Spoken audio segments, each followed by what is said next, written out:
I opened a pricing page the other day. 2 plans, simple. I knew what I needed. The decision felt almost automatic. Then a third option appeared. Worse than the most expensive one. Less value, almost the same price. It made no sense alone. But the moment I saw it, something shifted. Suddenly, that expensive plan felt right. Like I'd be stupid not to pick it. For a few seconds, I actually wanted it. But let me be clear right now. This video is not about the decoy effect. It's about something far deeper. About why your brain cannot see value without comparison. Not sometimes, not when you're tired. Always. Comparison is the lens your mind uses to make sense of anything. And the decoy is just a window into that unsettling truth. Before your brain buys a product, it buys a comparison. Take Netflix. Basic, standard, premium. Standard looks like a compromise, but next to premium, it feels incomplete. Next to basic, it's the smart upgrade. Here's what nobody tells you. Whether intentionally or not, standard often ends up making premium feel like the better deal. Your brain picks a pair where one clearly wins, and that winner borrows value it never really earned. Or airline tickets. Economy for $400, Flex for $550, Business for $1,200. Flex is the decoy. Slightly better than economy, but a lot more expensive. Compared to Flex, Business suddenly looks like a deal. Your brain never directly compared economy and business. It compared Flex and business, saw a huge leap in comfort, and declared business the winner. The poor economy seat just sat there, forgotten. The decoy didn't change facts. It changed which facts your brain put on the scale. iCloud, Adobe, even your morning coffee. The same trick shows up everywhere. And suddenly, you're not choosing what you need. You're choosing what feels like winning. But you rarely ask, compared to what? And compared by whom? Here's what's actually happening. Psychologists call it asymmetric dominance. Sounds complex, but it's beautifully simple.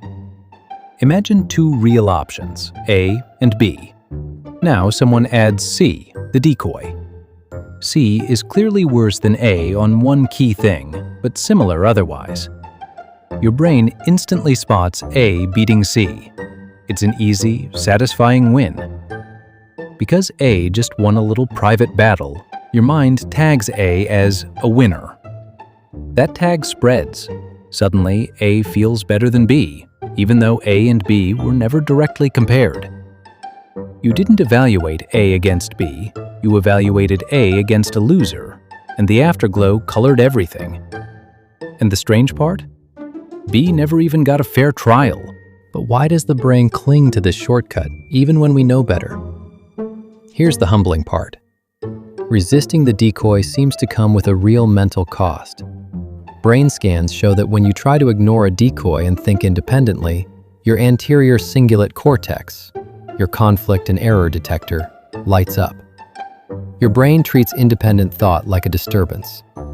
That mental pushback appears to require real effort. It can actually tire you out. That's not a character flaw, it's biology. So next time you feel drained after comparison shopping, blame your cingulate cortex, not your willpower. Many evolutionary psychologists believe this comparison-first wiring is ancient. On the savannah, there were no price tags. Which fruit is good? You put 2 side by side. The redder, the larger, the less bruised. There was no best fruit in isolation, only better than the one next to it. Ancestors who spotted those differences likely ate well, survived, and passed on this comparison-hungry brain. In that world, the decoy wasn't a trick. It was survival. Then came a twist that caught me off guard.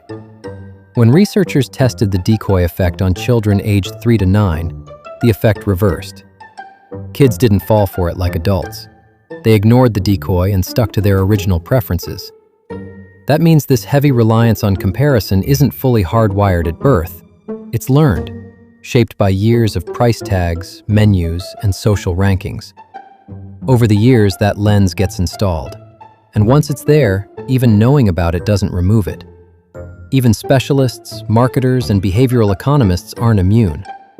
Because it's not a rational error, it's an operating system. So what do you do with this? If knowledge doesn't make you immune, what's the point? The point is to see it. Not to escape comparison, you can't, but to witness the moment your brain buys the comparison. Next time you're staring at a pricing table and feel that sudden pull, pause. Ask, am I choosing this because it's genuinely better for me, or because my brain just found an easy winner in a battle that was staged for me? You'll still feel the pull. That's okay.